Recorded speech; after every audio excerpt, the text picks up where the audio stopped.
didn't then get to hang at all. So circle on me.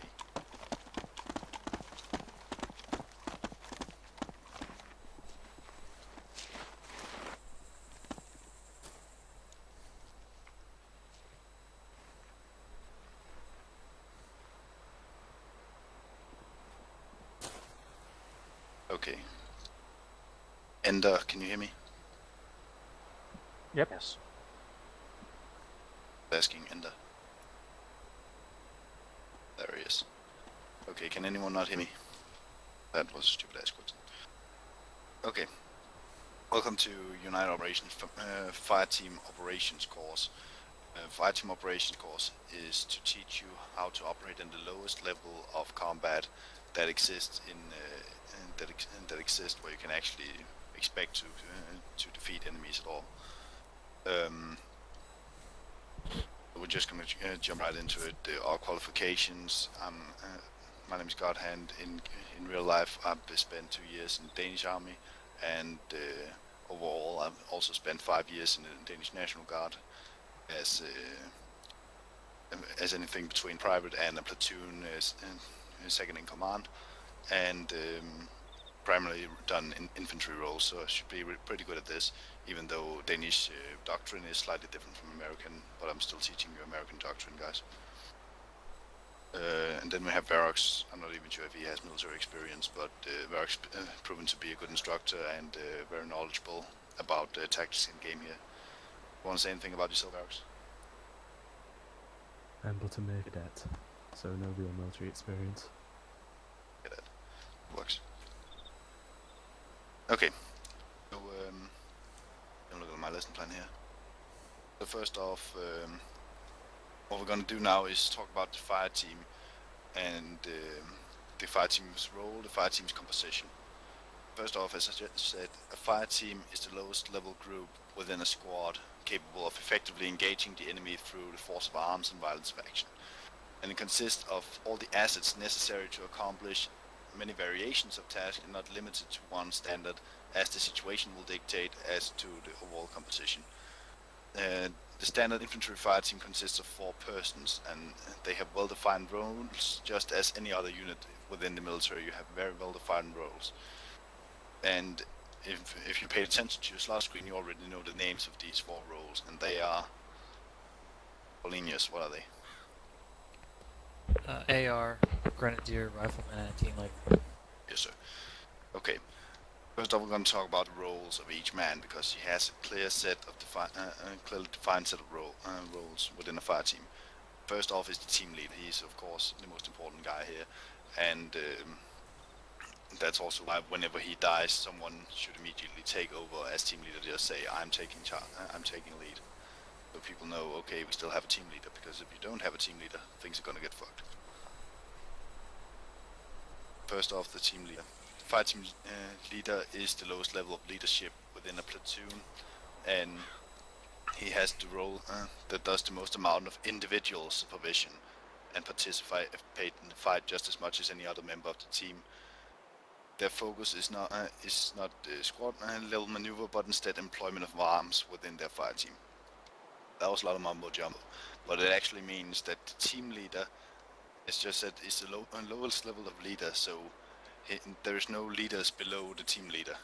He won't have to delegate anything, but he will have to go to each man individually in the fire team and tell him, I want you to do this, I want you to do that, and so forth. So he's leading his fire team. He's not concerned about the squad maneuver so much. He just needs to know what other teams are doing and what the squad leader wants his team to do, but he's not concerned about so much of the rest of what the squad is doing. He's rather more concerned about what his team is doing, what's the AR doing, what's the Grenadier doing, and what's the Rifleman doing, and he's constantly checking on this, constantly telling his people, no, you need to do this instead. And when your team leader tells you do something differently, you just go ahead and do it. You don't argue with him or anything. If it turned out to be a bad call, then you might let him know that, but you don't argue with him in the game, because on a fire team level we simply don't have time to argue anything. It's now and we live, or later and we die. That's how it goes. Okay, So and that's the team leader. Any questions about his job? I have a whole course detailing his duties within the fire team tomorrow, if you're interested in that. But the points I just mentioned, are there any questions? Okay, nice and easy. Next guy is the AR, and I'm going to mention this in the order that I feel is most important. And the AR is definitely the most important soldier next to the team leader. The reason for that is his weapon accounts for 40% of the fire team's firepower. He usually carries some sort of automatic rifleman, or some sort of automatic rifle, or even a machine gun. His job in combat is to suppress the enemy, and you all heard that word somewhat, but it can have different meanings. And suppress means destroy the enemy, kill the enemy, or kill his will to fight and effectively engage you, make him scared, essentially making him not want to fight. And that can be done by shooting him, of course. That's a pretty fucking good way of doing that. But you can also just shoot near him, make sure that he knows that if he moves too far, you're gonna hit him. And that's the AR's job. He's simply gonna put out so much fire around the enemy and near their covers, so that they know if they move from that cover, they're gonna die. The idea for this is kill mobility. He's simply gonna just prevent the enemy from moving from where they are. And that's a huge bonus because you all heard about the concept fire maneuver, right? Anyone who hasn't heard that? I haven't. You haven't? Okay. Fire maneuver is a basic principle they found out late in World War One. They've simply found out in World War One that you couldn't just sit in your foxhole and fire at the other foxholes and expect to win the battle. It didn't work. And you didn't kill the enemy by doing it. And you definitely didn't take any ground. Then the British tried.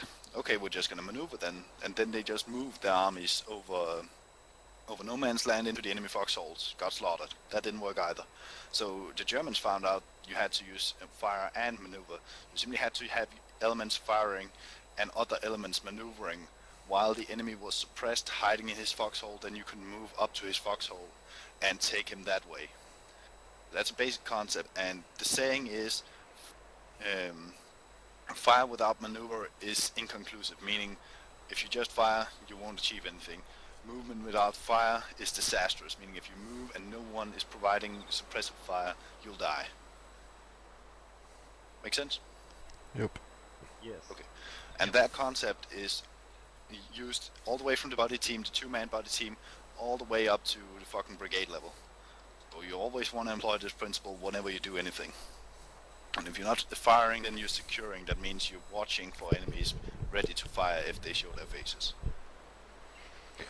That's the AR's job. He's providing fire, so the element can maneuver, so other elements can maneuver. Once he's fixed the enemy, once he's made them want to stay in their foxhole or behind the tree log or wherever they decided to hide, then we have the grenadier, and his job now becomes important because the 40mm grenade launcher allows him to fire in arcs. That means he can fire over targets and their cover. He can also, since it's an area of effect weapon, he can fire next to the cover, still killing the enemy. And even if he uses HEDP rounds, he can even fire at covers and kill the enemies behind that cover by firing at it. That's a powerful weapon he has there. But it works best if the enemy is suppressed and they're hiding, so he can get good time, get a good aim, and get good accuracy, so you don't waste those grenades. So these are the three most important members of the fire team, which kind of leaves out the rifleman. And the rifleman's job is actually to be a bit of a bitch in the fire team. He hasn't got any cool gun, he hasn't got any cool optics, nothing really. And his primary job is to carry extra ammo for the AR and the grenadier. But he is actually invaluable in being the only guy that isn't overweight with ammo already, because the first two, the AR and the grenadier are carrying a lot of ammo, and the team leader having to move around a lot usually has to be kind of light on his feet. You can't just overload him as well. So the rifleman becomes important when bringing extra ammo or extra equipment like satchels, like minesweepers, whatever. That's the grenadier's job, or not the grenadier, the rifleman's job, to bring all that extra equipment. And then in combat, his job is to attack more specifically defined points. You might also have heard of designated marksman, and in some fire teams, the only man who gets an uptick aside is the rifleman or the designated marksman, where his job is to pick off individual enemies in a priority order that the team leader should give him. Like, I want you to engage guys with antennas or people who look like leaders. Then I want you to engage AT gunners and machine gunners.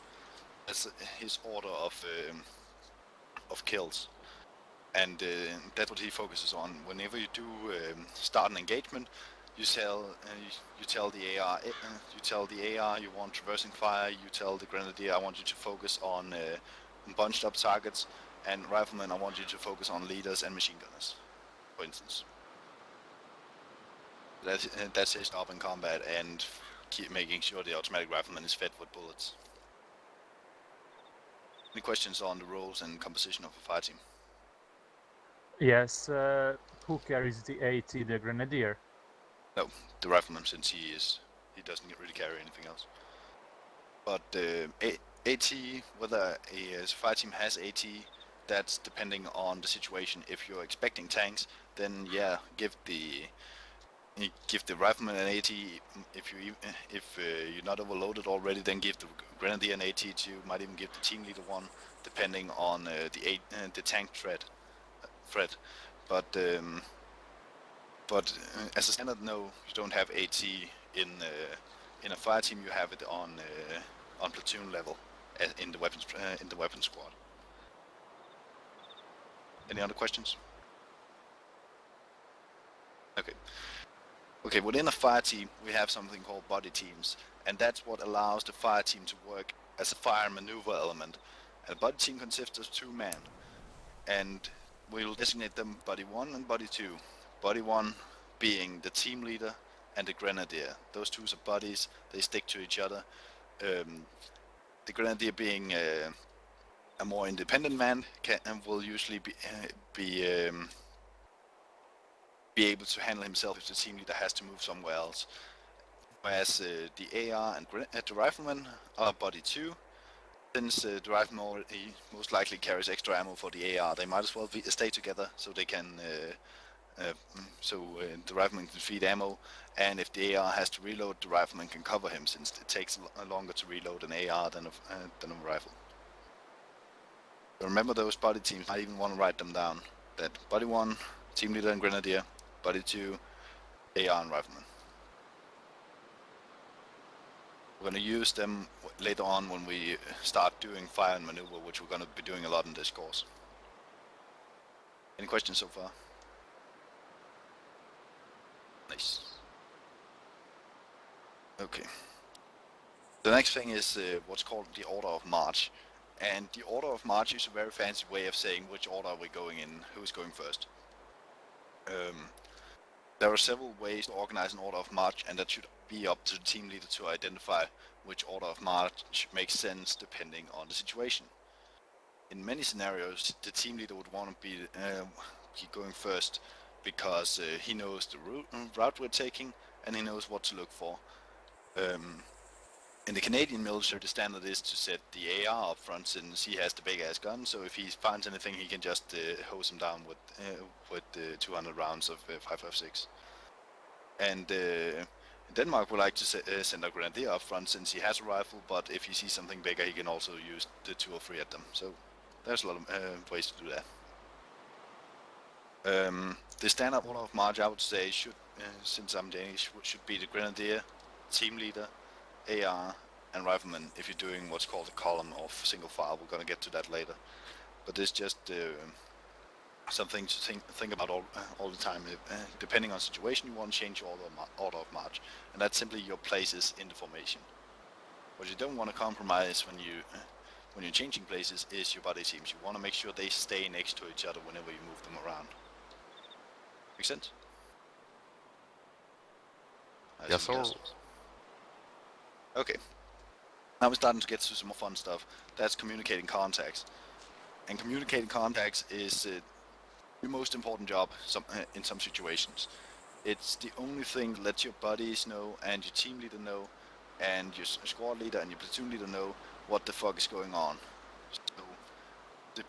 So communicating contact is saying if you are engaged with something, you want to be able to tell your team leader and your team what you're engaged with, what are you seeing, what are they doing, who are they, what do they have, etc.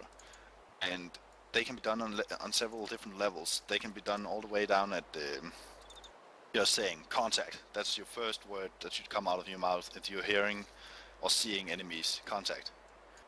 And that's just an awesome word because it just lets people know, okay, something bad is going on. So whenever I hear someone say contact, I at least take a knee, and sometimes I just lie down completely until they tell me what the contact is.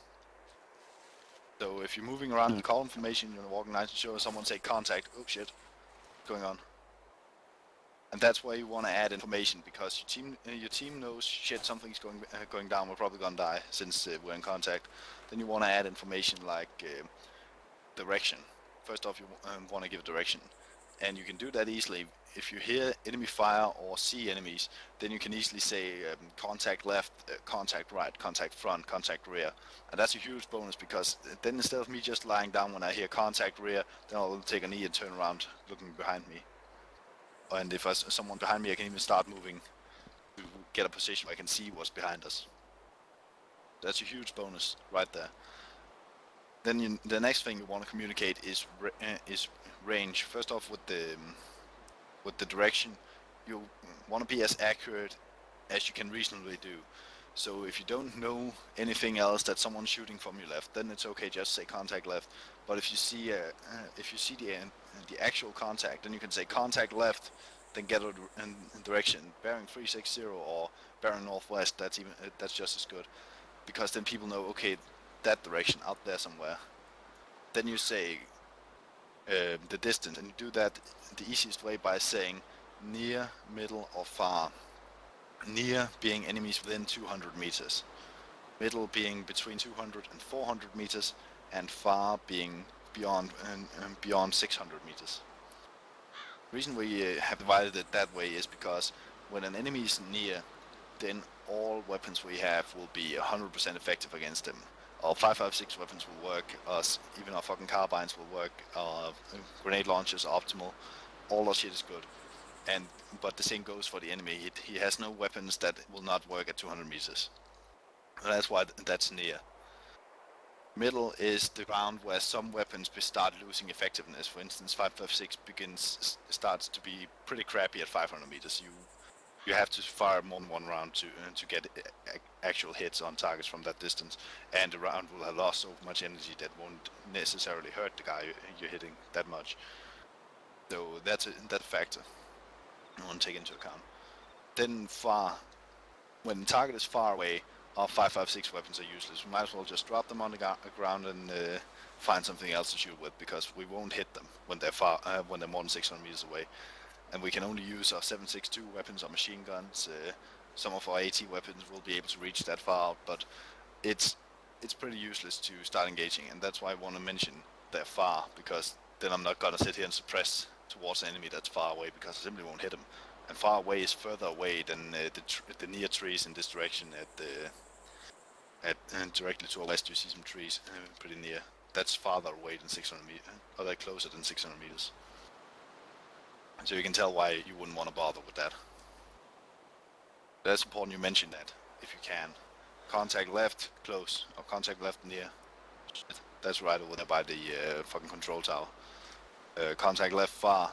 Oh shit, how can you even see that? Make sense? Yep. Finally, type of target. That's pretty standard. It's just contact left, near, infantry. There's infantry within 200 meters to my left. I need to put suppressive fire down. Contact right, far, tank. Oh shit, I need to get to cover, because that tank's gonna shoot me if I don't get out of sight from it. That's what the team leader should use these for. You should say, okay, this kind of weapon I can defend against, or this kind of enemy I can defend against, this I can't defend against on these circumstances. So that's why you want to give that. And if you can, even provide numbers. You don't want to stop your contact report just to find out how many tanks you see. If you say contact right far enemy tank, that's fine. Then if you can see, fuck, there's 3 tanks, 1 times the tank platoon, then you can then add. Just keep adding information as you get it. And most importantly, within your team, whenever someone says a contact report or any other information, then you do something called an echo. And echo is essentially just saying what he just said. So if you guys were in my team and I said contact front 200 meters enemy infantry, what would all you guys say?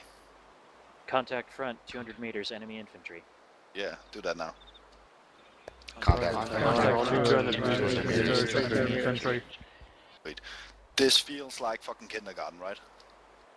Yeah. Yeah. Yep. And that's what we're going with. All the time you're in fucking kindergarten and you just tell everyone what you just heard.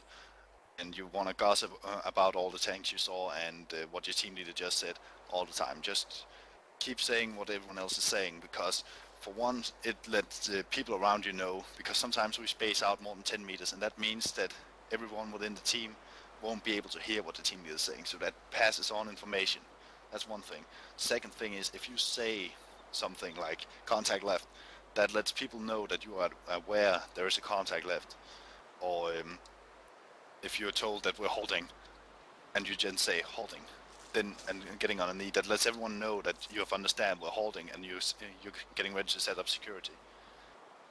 That's a huge point for me, and it ruins so many games for us that people can't do this. So I really hope that this is something you'll start doing.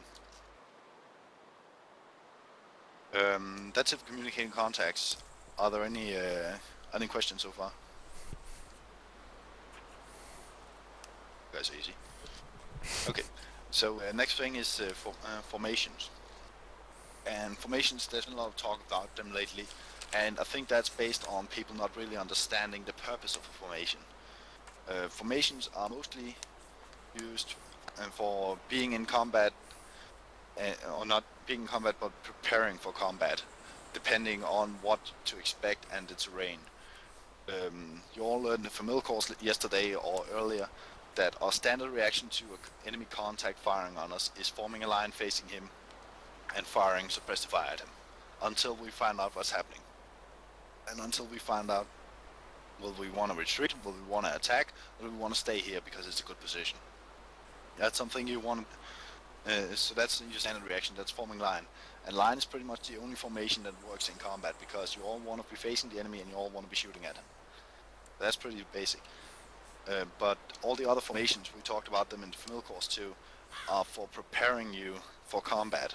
So, like, the reason a lot of people like the wedge formation is it allows everyone in the fight team to fire to the front. So if the enemy comes up in front, we're pretty much already on a line. We can lay down if we have to and then fire from there, or we can easily run up to a line formation and fire from there.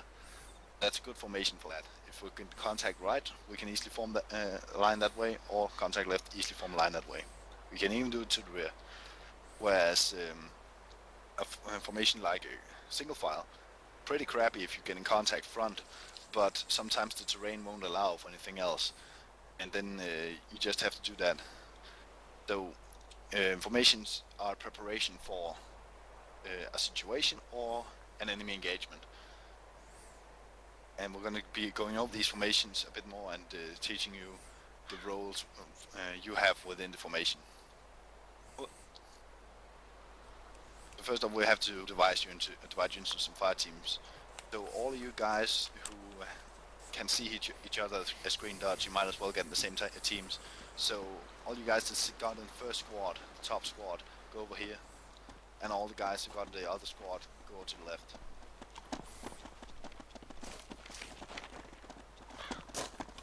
That should number up to... oh shit, we have one guy for too many in the one squad. Ah, crap. Okay, whatever.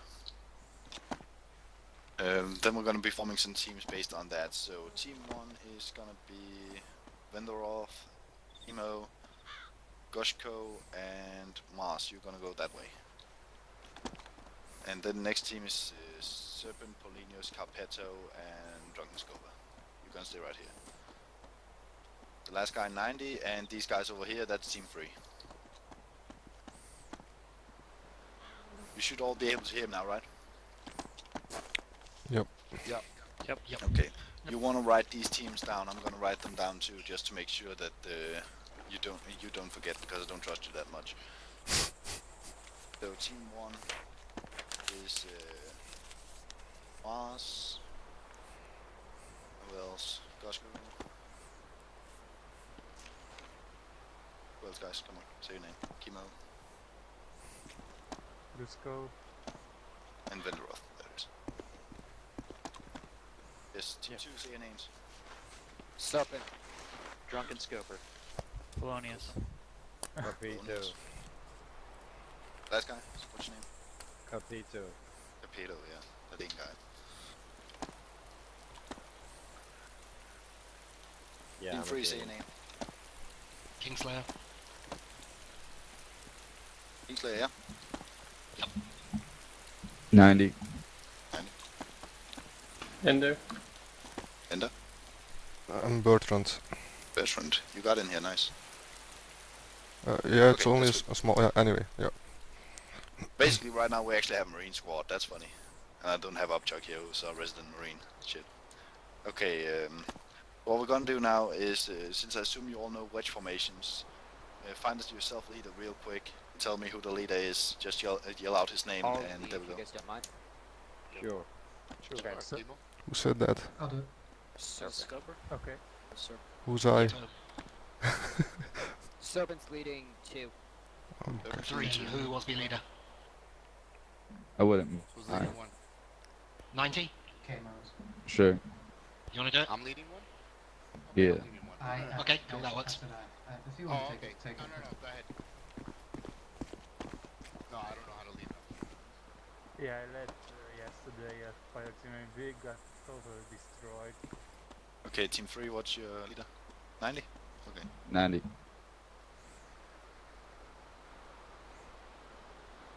And team 1, what's your lead? Oh shit, I missed receive. That was interesting. Okay.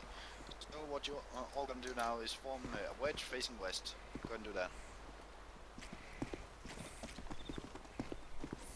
2 right, 1 left. Or 2 left, 1 right, I guess. Which is called a heavy. Facing west. Okay, sorry. As Workshop said, we differentiate between 2 types of wedges. We have heavy left and heavy right. And the heavy side is where you put your AR body team. So for instance, now we have 1 team in heavy right and 2 teams in heavy left. That's where you place your AR. So the guys on the right will now be the AR body team in team 3, and opposite the other place. Make sure you can hear me, otherwise yell out or something. Can you guys hear him? Yep. Yeah, we can hear Yeah. We got him. Okay, so as I just said, in which formation you have the leader on point always, and then you have his grenadier and his AR next to him. So that means the center of weapons are in the center, as much as possible in the center of the fire team. What's the difference is between the heavy left and heavy right is what side he wants the AR on. Do I mostly expect contact left or contact right? If I expect left, then I put my AR over to the left.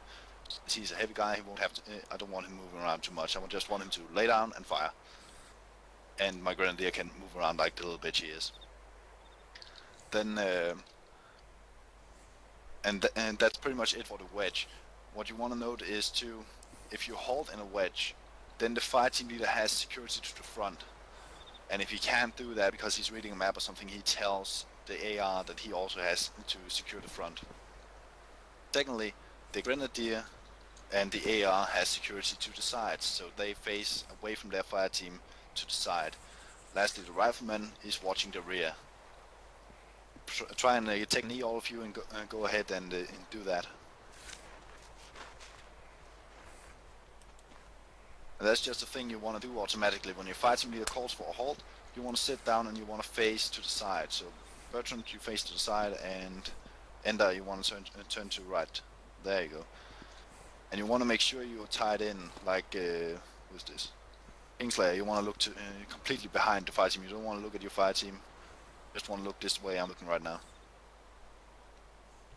make sure no one sneaks up behind us while we're doing this.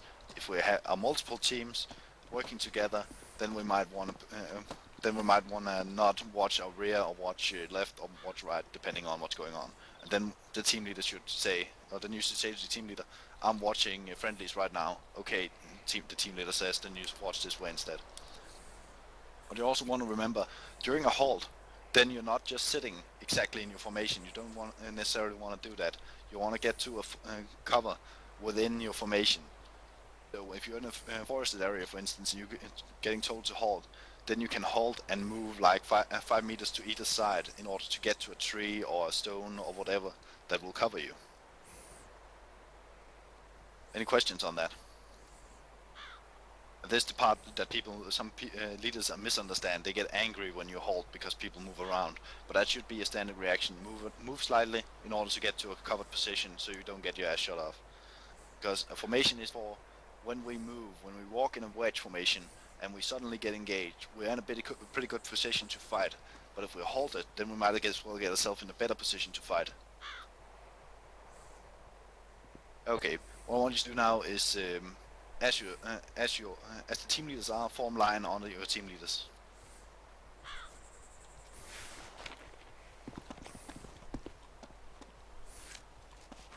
Spacing. Three, you're forming a column. Form line. Oh, line. Sorry. Oh, damn it.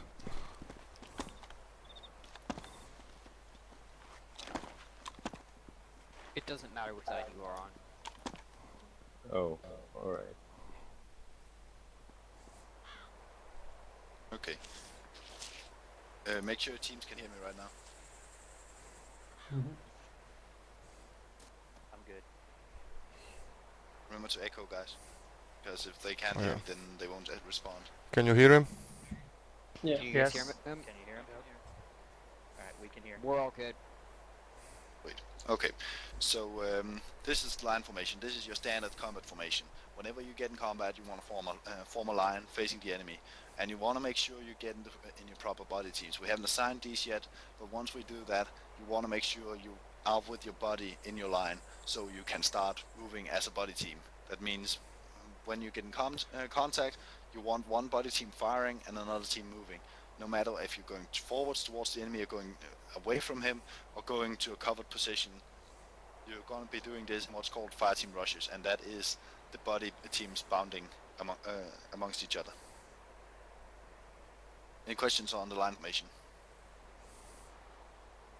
Again, in the line formation, you have someone watching front, usually the team leader, and then you have the two guys on the edges, watches right and left, and then you assign one of the guys in the middle to watch the rear if you are alone. So that will usually be either the grenadier or the AR, someone watching the rear. That's a bit difficult in a fucking American team though. And that's something you want to do as a team leader. You want to make sure that people are either watching their sectors, and if they don't, then tell them watch that sector, even though they say, nah, it's not gonna happen. We just came from there. That might be true, but doesn't prevent the enemy from getting behind you. Yeah, the AI likes to flank. Yes, he does, especially the UPS mon.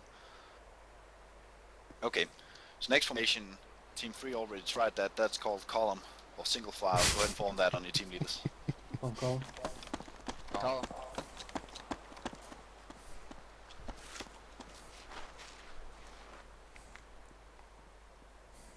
Okay. The reason you want to use column is obviously that it's easy for the team leader to control, because he can essentially just say column on me and then he can start running off to oblivion, and then he won't have to bother too much with where people are, as long as they can run and watch their sector of fire.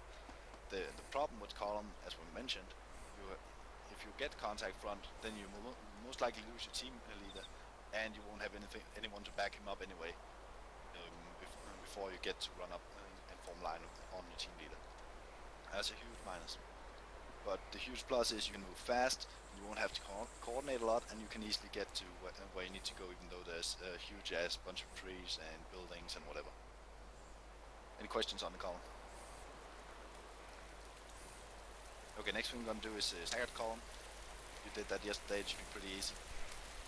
What you want to do there is have the team leader be on point with his, and has as team 3 are doing. Do that.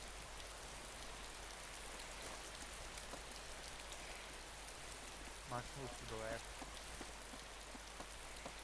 Yeah, well, good. Oh, staggered call. I haven't staggered.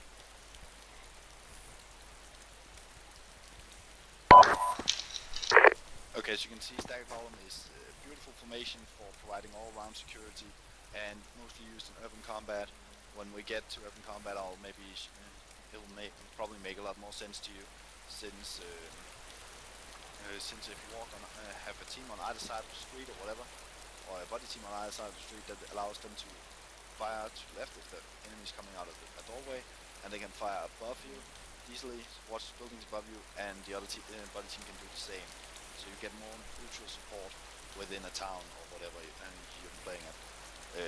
A lot of people use them out on open roads out in the middle of nowhere, and that doesn't really make sense, because all you're doing is taking your guys and spreading them out over what's called a lane of fire, which is as crappy as idea. So you want to use this in between buildings and whatever, but you don't want to use it for open areas like this airport, for instance. There are shit ton of informations we can go over. I'm gonna be going over them pretty quickly, and you will just have to yell that you don't understand them. The next formation we're gonna go over is a V, essentially a wedge formation, except you're going the other way. So that means the team leader's in the rear, then the AR and Grenadier, and then the rifleman on point, pretty much. Hope you can make head and tails of that.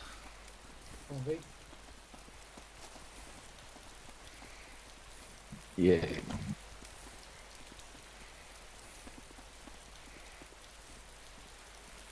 Alright, close enough. So what we love about V formations is for route clearance. If you're ever in a counterinsurgency environment, like you're playing Afghanistan and you're hunting IEDs or shit like that, then this is your formation of choice when moving up a road. Because the front three guys that we don't care about, that are not leaders, they can get wasted by IEDs, or at least find the IEDs before they get wasted by them, while the team leader can stay back, maintain control, and be safe. So when you move in this formation, this is usually for route clearance. On a platoon level, it can be used for enveloping an enemy. If the enemy is a small unit, you can capture him between your squads. But usually this is used for route clearance. Any questions on the V formation? Next formation is diamond. What I want you to do there is just move your rifleman in front of your V formation, because then you'll essentially form a diamond real fast.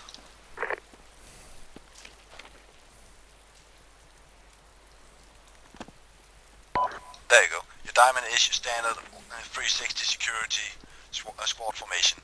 When you're in a diamond, you have one guy watching front and watching left and right, and one watching rear. It's pretty darn effective for anything within a fucking fire team if you're alone. What you want to use this for is if your team is alone and you don't have a fucking clue where the enemy will attack you from. If you're doing a SOCOM or whatever, then you want to be moving in diamond formation the whole time to make sure you don't get outflanked and surprised in any way. That's it for formations. So form school circle on me real quick.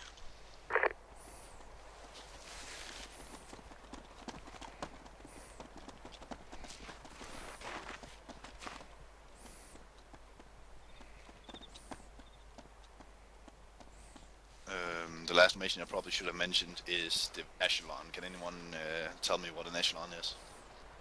Yeah, it's a wedge with people on one side. That's one way of putting it. It's essentially moving in a skewered line,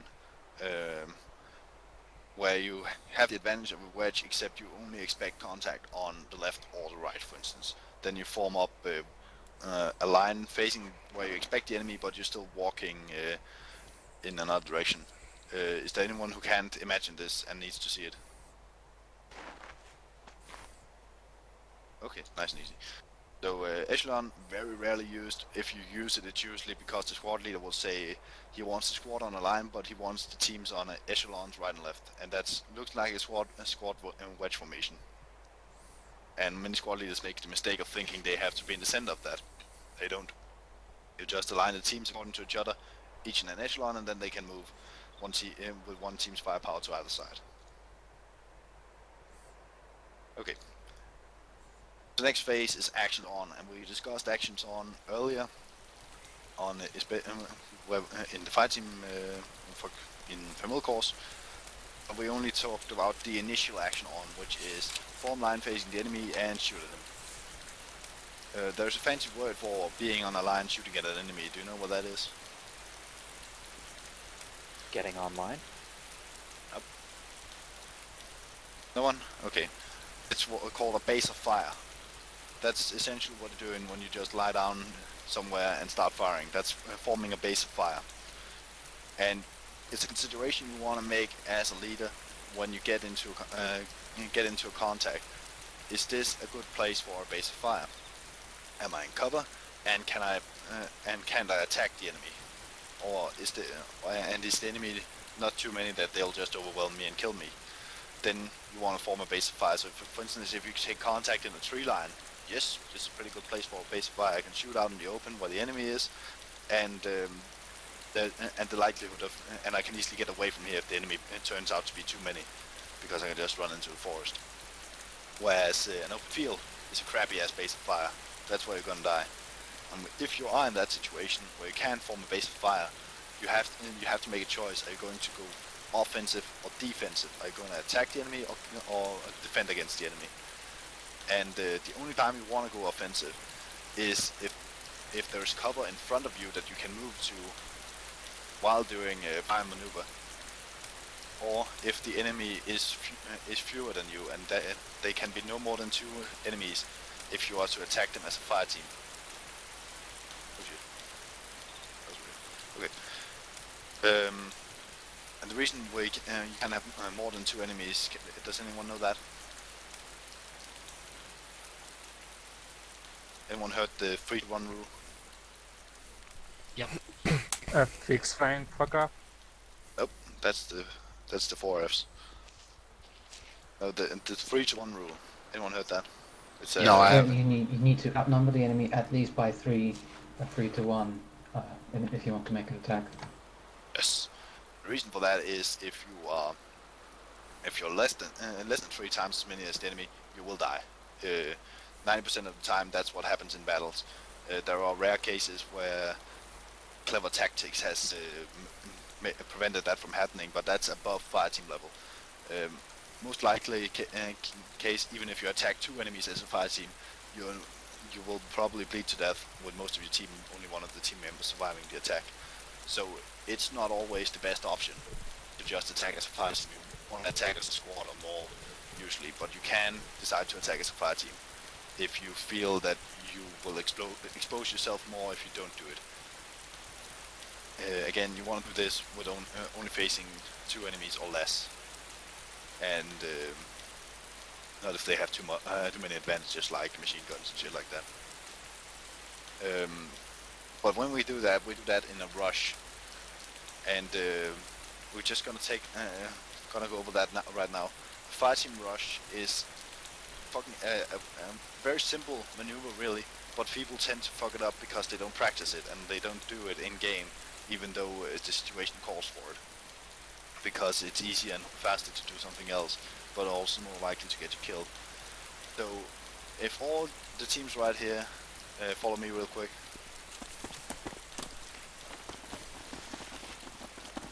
Then I want team 1, I want you on the line right here. Then team 2, I want you on the line here. And team 3, I want you on the line here. Facing out towards the glass. Face out towards me on a line mission.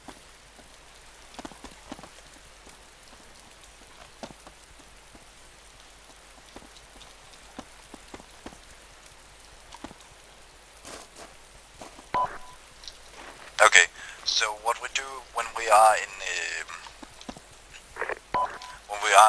a fighting line and we engage front, the team leader can say Fireteam rush towards the contact. A Fireteam rush is a movement I'm going to show you with Works if you're going to come over here. We're going to show it on a body level. It can be done that way, usually not called for. We usually want to do it in team size at least. But on a body, but when we do this, what we do is I'm going to call body rush, since we're just buddies, and then I'm just going to say I'm covering Works, Works your attack. Then what Works is going to do, he's going to get up in a 3-second rush, run towards the enemy, and then lie flat on his stomach, and then he's going to start firing, while yelling set, and then I'll call moving.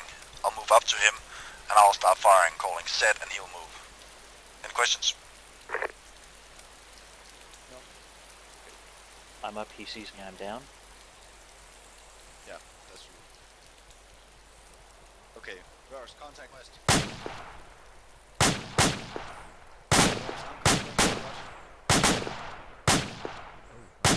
Works moving.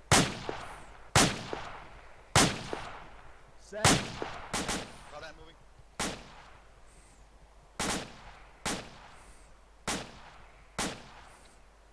Moving. Set. Running.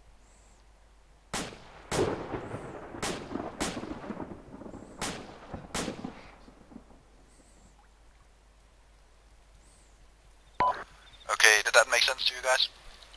Yep. Yes. Yep. Yes.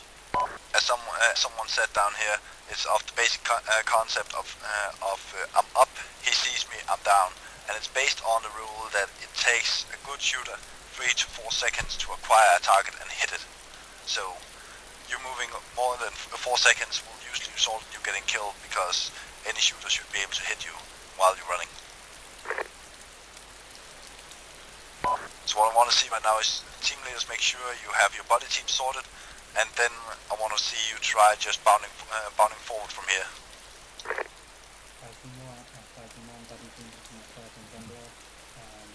Okay. Does anyone have any ideas what they are or what they are going to be? I'm probably going to be the AR, but whatever. Okay. Yeah. Okay. Well, So I I'm guess. rifle main. Okay. Then Drunk and Capro and me and Police.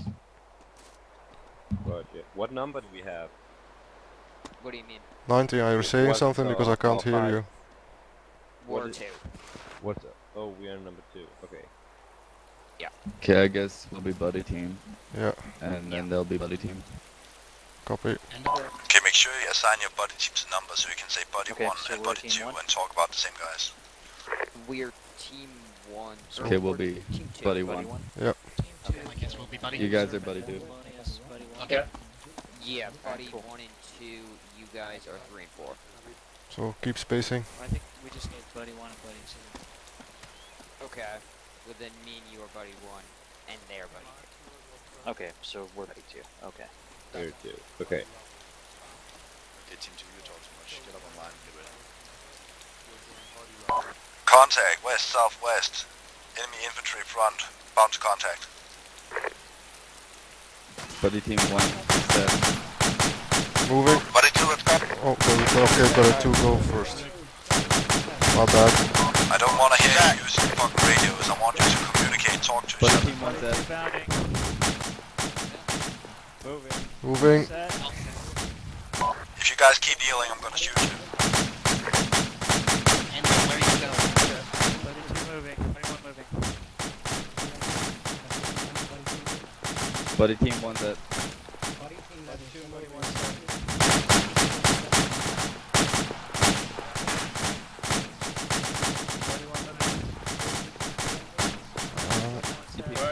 Buddy team 1 set.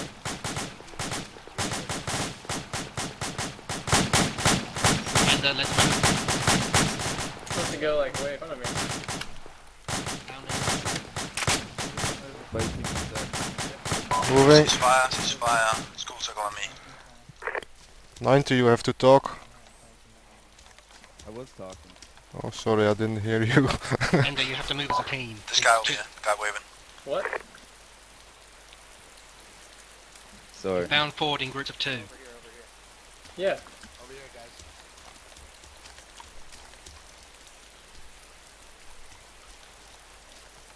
Okay, guys. First off, one thing you don't want to. Some of you ran farther than I told you to. When you run, didn't mutter to yourself the sentence, "I'm up." He sees me. I'm down. I saw some of you run a lot faster. I was just about to shoot you because of it. I also want you. This is a fucking flat field. If you're kneeling, then you can see anything that's going on around here. You might as well lie down because you can still see the fucking hangar and any other target while lying down on this flat field here. If you're kneeling, you're making yourself a target, wasting everyone's time. And since this is a game and your guy is in awesome shape, you don't even have to worry about getting tired. Okay, that was one point. Make sure you run the same distance. And if you can see that your partner can't follow you on your bounds, then make sure you bound a shorter distance. Don't bound farther and farther away from him because you're defeating the whole purpose of being in a buddy team if you space out too far as you move. For once, it ruins your field of fire. Team 3, come over here and form line.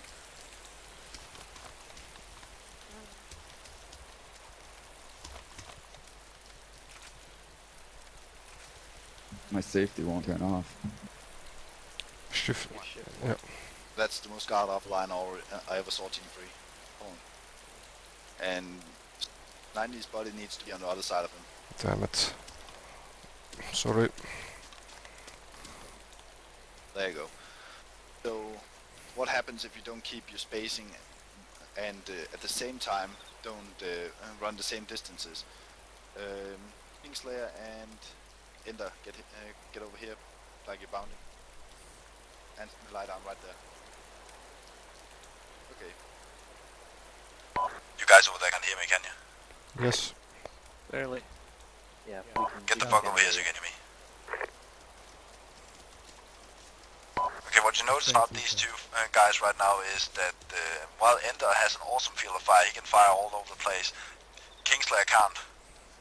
So if a contact were to appear on the right, like those fucking red targets over there, Kingslayer would be real close to firing at his buddy's foot, so he would have to move. So you want to stay in your line and you want to have some spacing between each other, simply because it allows you to not shoot each other in the foot. That's a real quick point. Next point is you need to talk more. So what we're going to do now, since we have 3 instructors, I'm going to assign a team to each instructor, and then we're going to go through this again, and then I'll call for assemble. Team 1, you can barracks. Team 2 with me, Yaxo with Team 3.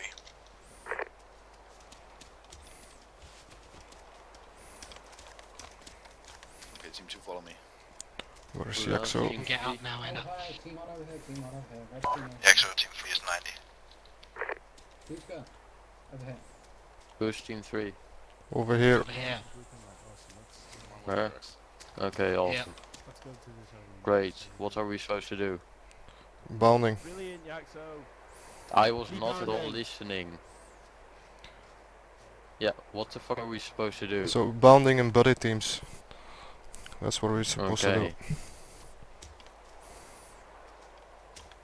So Okay, follow me.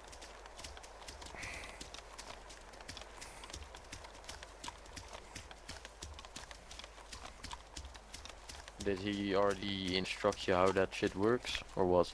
yes. Okay, then I guess start bounding towards the CQB kill house. Let me quickly go figure something out.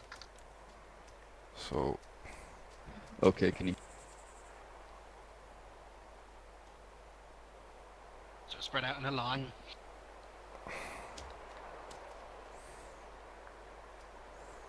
Who's gonna go in first? Uh, me and Ender go first. okay. Buddy team 2 goes first, and then buddy team 1 follows. So we're team 2, right? Yes, Ender and Kingslayer. Ender, spread out a bit down the right first so we don't get shot. Buddy 2, you're a retard. So contact north. Team 2, bounding. Buddy 1 moving. Buddy 1 set. Buddy 1 down. Pounding. Buddy 1 bounding. Set. Oh wow, we're too soon. Sorry. Buddy 2 set. Buddy 1 set. Pounding. Buddy 1 down.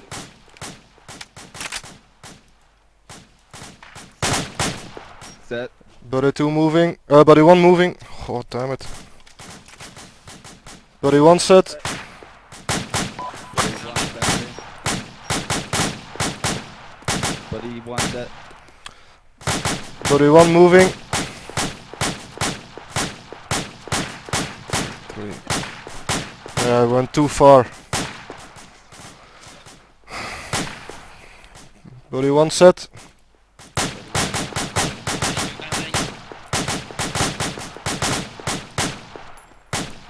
Buddy 1 set. Buddy 1 moving.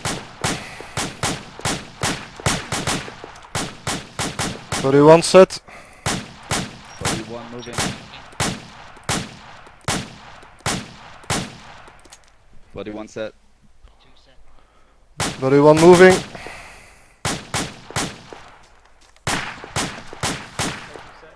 Buddy 1 set. Buddy 1 moving. I'm out of ammo. Buddy 2. Buddy 1 set. Buddy 1 moving.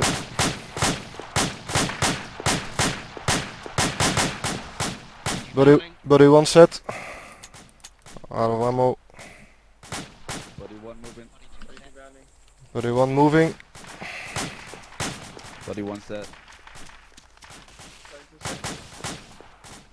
Pounding. Buddy 1 moving. Buddy 2 set. Buddy 1 moving.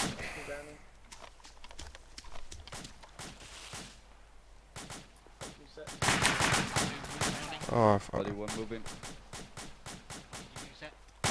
Buddy 1 Buddy 1 moving. set. Buddy 1 set. Buddy 1 moving. Buddy 1 set. Check bar, check bar. Buddy 1 moving.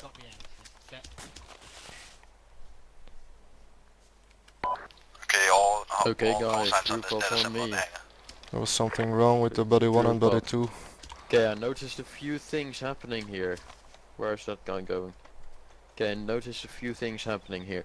Okay, remember, you are bounding in your buddy team, but you still have to try and stay together with the fire team.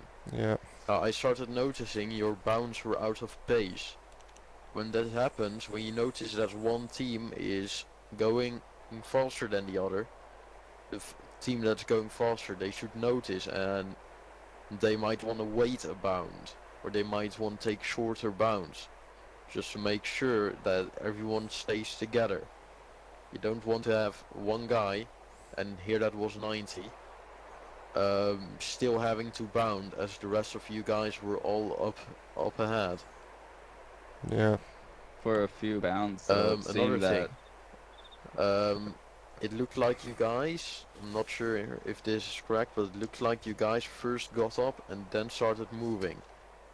If you double tap, if you bound evasive forward on your keyboard, you can bound a lot faster. Oh, yeah. Evasive forward, let me show you what it does. It allows you to, you see, Yeah, just immediately sprint after you get up. okay. Don't know if you guys have that, but it looks like you guys are first getting up and then starting to run. No, I don't have that set up.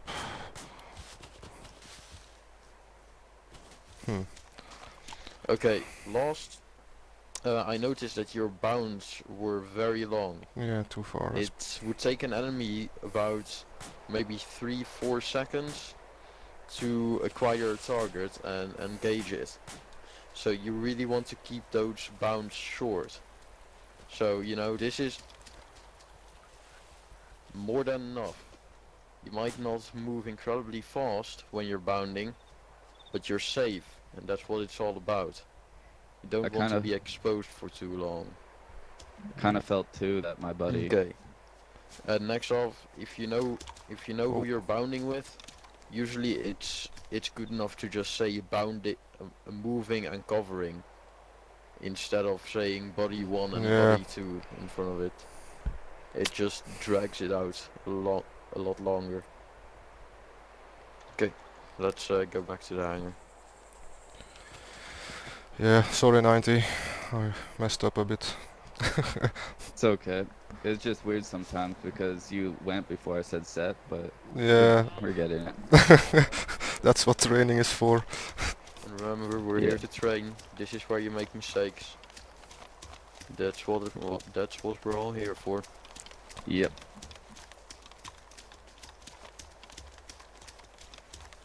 Practice Here makes y- perfect. Yep, here you can make mistakes so you don't make them while people are shooting at you.